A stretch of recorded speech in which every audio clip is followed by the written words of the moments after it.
मान भी हमारे साथ जुड़ गए हैं, शुभेंदु शेखर अवस्थी जी भी हमारे साथ जुड़ गए हैं और साथ ही साथ हमारे साथ कांग्रेस पार्टी का पक्ष रखने के लिए मेहमान जुड़ गए हैं। मैं उनका आदेश भारद्वाज जी भी हमारे साथ जुड़ गए हैं। आपका भी स्वागत है। लेकिन तपन भारती जी, क्योंकि हम पटपड़गंज की बात कर रहे थे, मनीष सिसोदिया की पिछली सीट बदली, जंगपुरा आते हैं, वहां से अच्छी खबर है कि आगे चल रहे हैं, लेकिन पटपड़गंज में आम आदमी पार्टी का बुरा हाल है। 10,000 वोटों से बीजेपी के प्रत्याशी आगे चल रहे हैं। देखिए, पटपड़गंज में ये मेरठ हाईवे के किनारे बसा हुआ इलाका है।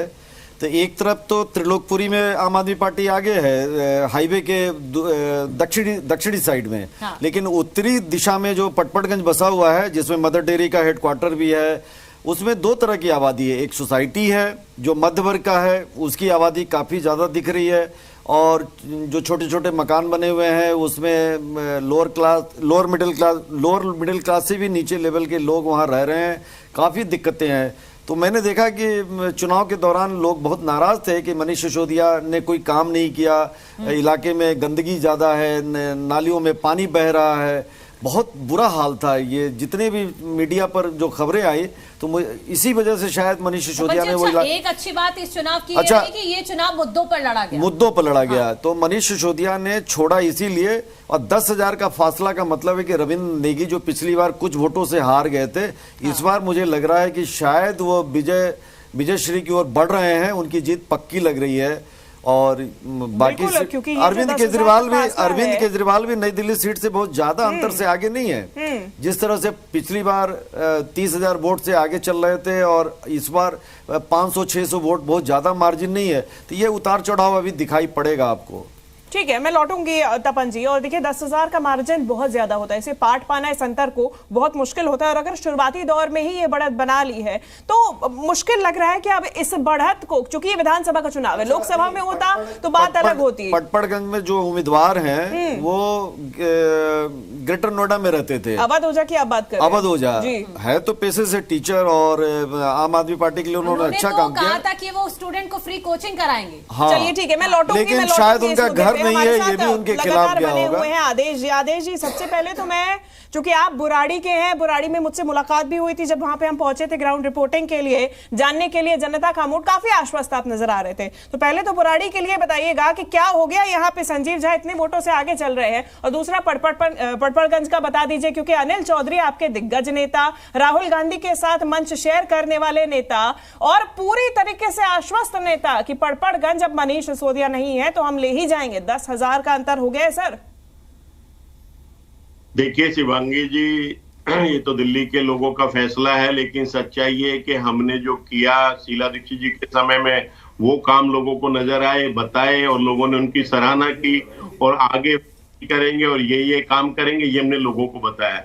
तो कहीं ना कहीं अपनी बात पहुंचाने में हम ठीक से नहीं पहुंचा पाए, लेकिन अभी कुछ भी कहना जल्दबाजी होगा। तो अभी तो ऐसी बात नहीं है, आशावादी हैं हम, निराशावादी लोग नहीं है। और सबसे बड़ा है कि लोकतंत्र का पर्व आज उसके परिणाम है, तो जो भी फैसला आएगा वो हम सबके लिए स्वीकार्य होगा। लेकिन हम जो भी जिम्मेदारी दिल्ली के लोग हमें देंगे, हम उसको ईमानदारी से और चलिए ठीक है। ये जो रुझान आ रहे हैं आदेश जी सामने, निश्चित तौर पे आपका धैर्य काफी ज्यादा अब देखने को मिल रहा है आज, जिसके पहले नहीं मिला था।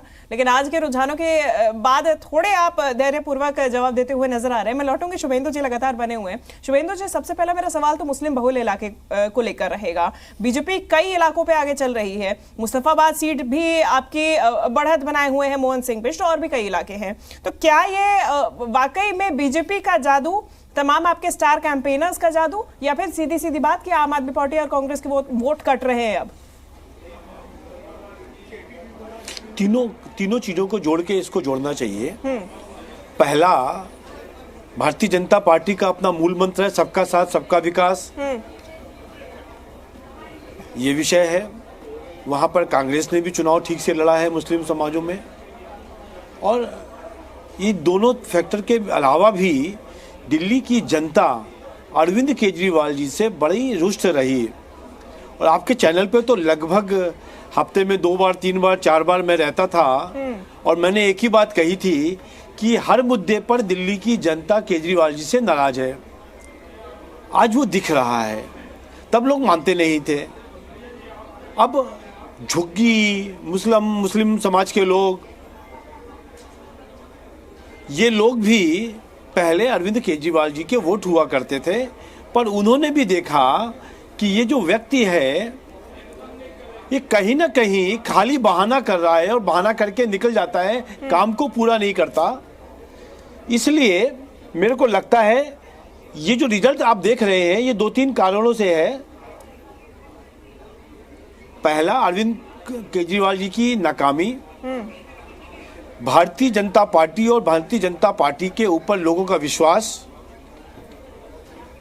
और लोगों को लगा कि दिल्ली का विकास केवल डबल इंजन की सरकार से ही हो सकता है। आ रही हैं, ये फुल फ्रेम दिखाइएगा। जश्न शुरू हो गया है, 10 बजे से ज्यादा का वक्त हो गया है और जश्न शुरू हो गया है खेमे में। भारतीय जनता पार्टी तो जश्न भी मना रही है। शुभेंदु जी,